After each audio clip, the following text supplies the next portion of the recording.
hadir di majelis subuh pasti pulang membawa bahagia dan keberkahan hidup yang luar biasa. Yang kedua, hadis riwayat Muslim nomor 656. Man shallal isya fi jama'ah faka'annama nisfal lail. Siapa yang salat isya berjamaah di hadapan Allah seolah-olah ia beribadah separuh malam. Ditambah man shallas subha fi jama'ah. Siapa yang salat subuh berjamaah faka'annama shallal laila kullah. Di hadapan Allah seolah-olah seperti beribadah satu malam suntuk. Tentunya Bapak Ibu tidak pernah beribadah satu malam suntuk, tetapi cukup dengan 2 rakaat subuh maka Anda dianggap beribadah satu malam suntuk. Itulah kenapa fadilah dari keutamaan salat subuh banyak memberikan manfaat untuk rezeki, kehidupan, keberkahan. Itulah yang menyebabkan inilah awal membangun kehidupan yang bahagia. Siapa yang salat subuhnya istiqamah dan ia bangun di jalan Allah karena Allah, maka ia akan mendapatkan perlindungan dan kehidupan yang membahagiakan. Mudah-mudahan tetap istiqamah di jalan Allah untuk menegakkan qiyam subuh berjamaah. Amin ya rabbal alamin. Terima kasih kepada imam salat yang tadi mengingatkan kita pada Quran surah Al-Mu'minun surat 23 ayat 1 sampai dengan 11 di rakaat pertama. Kalau Bapak paham terhadap ayat yang dibaca oleh imam, maka Anda dan saya akan diletakkan di surga firdausnya Allah. Ayat ini adalah ayat menerangkan golongan-golongan hamba yang dijamin firdausnya Allah tanpa hisab. Mari kita buka hadis riwayat Bukhari nomor 7423. Sekali lagi hadis riwayat Bukhari nomor 7423. Nabi berkata, "Inna fil jannati mi'ata darajah." Sesungguhnya surga itu memiliki 100 tingkat, Bapak Ibu. Inna fil jannati mi'ata darajah. Ketahuilah surga itu memiliki 100 tingkat. A'addallaha lil mujahidina fi sabili. Yang diperuntukkan, lil itu kepemilikan dalam lughatul Arabiyah. Lil mujahidina. Mujahid artinya sungguh-sungguh. Lil mujahidina fi sabili. Yang diperuntukkan untuk orang yang bersungguh-sungguh mencari jalannya Allah. Mohon maaf bagi Anda yang tidak bersungguh-sungguh, bagi yang ibadahnya santai, tidak akan pernah menempatkan atau ditempatkan di surga ini. Karena syaratnya ta'addallaha lil mujahidina fi sabili. Ini hanya bisa dimasuki oleh orang-orang yang bersungguh-sungguh. Lil mujahidin. Mujahid, mujahidah berarti sungguh-sungguh. Lil mujahidina fi sabili. Maka siapa yang bersungguh-sungguh akan mendapatkan surga firdaus. Dan kabar dari Nabi, kullu darajataini ma bainahuma bainas samai wal ard.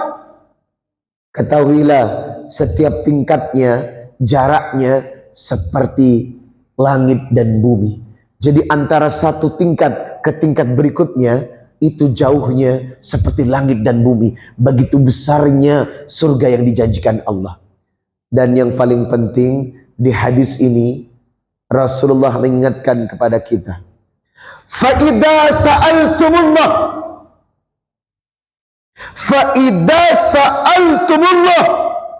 diperintahkan kepada umat Rasul, mintalah kepada Allah. Fa'idha sa'altumullah salahul firdaus, surga firdaus. Maka Bapak Ibu kalau minta surga jangan tanggung-tanggung. Sebab Nabi memerintahkan, Fa'idha sa'altumullah, kalau kau minta kepada Allah salahul firdaus, mintalah surga firdaus. Kenapa? fa innahu awsatul jannah wa a'lal jannah. Surga Firdaus itu surga yang utama dan pertama. Wa fawqahu arsyur rahman, di atasnya surga Firdaus arsyur rahman, rumahnya Allah. Jadi kalau Bapak Ibu ingin bertetangga dengan Allah, kalau Bapak Ibu ingin hidupnya betul-betul dekat dengan arsy-Nya Allah, wa fawqahu arsyur rahman, maka mintalah surga Firdaus yang diajarkan Rasulullah sallallahu alaihi wasallam. Wa minhu tafajjaru anharul jannah, dan di surga itu banyak air yang mengalir indah dan bening yang membuat kita bahagia, sejuk dan nyaman di dalamnya. Inilah yang diajarkan Rasulullah agar kita selalu minta surga yang paling indah dan bertetangga hidup dengan Allah, karena wa fawqahu arsyur rahman, di atasnya surga Firdaus terdapat arsy ar-rahman, rumahnya Allah. Maka saya berdoa semoga yang hadir di sini Allah letakkan di surga Firdaus. Tetapi apakah cukup dengan mengucapkan kalimat amin? Cukup? Mimpi. Kalau cuma amin doang mimpi. Karena syaratnya lil mujahidina fi sabili. Bapak dan Ibu harus melakukan action. Harus ada amal menuju ke sana. Harus ada tindakan menuju ke sana. Apa tindakannya? Jangan kemana-mana. Saya akan kembali setelah pesan-pesan berikut ini. Bikin penasaran dulu ya amalannya ya. Yuk, sebelum kita mulai, saya akan ajak Bapak Ibu untuk bersedekah keliling, pakai kotak amal sambil bersolawat. Semoga yang bersedekah pagi fi sabah ini membuat rezeki semakin berkah. Sambil bersedekah kita bersolawat kepada Rasulullah sallallahu alaihi wasallam. Innallaha wa malaikatahu yusalluna 'alan nabi. Ya ayyuhalladzina amanu sallu alaihi wa sallimu taslima. Sallallahu ala Muhammad, sallallahu alaihi wasallam, sallallahu ala Muhammad, sallallahu alaihi wasallam. Ya Nabi, salam alaika. Ya Rasul, salam alaika. Ya Habib, salam alaika. Salawatullah alaika. Ya Habibi, ya Muhammad, ya arusal khafiqaini. Ya Habibi, ya Muhammad, ya arusal khafiqaini. Ya Muayyad, ya Mumajjad, ya Imam al-Qiblataini. Semuanya sallallahu.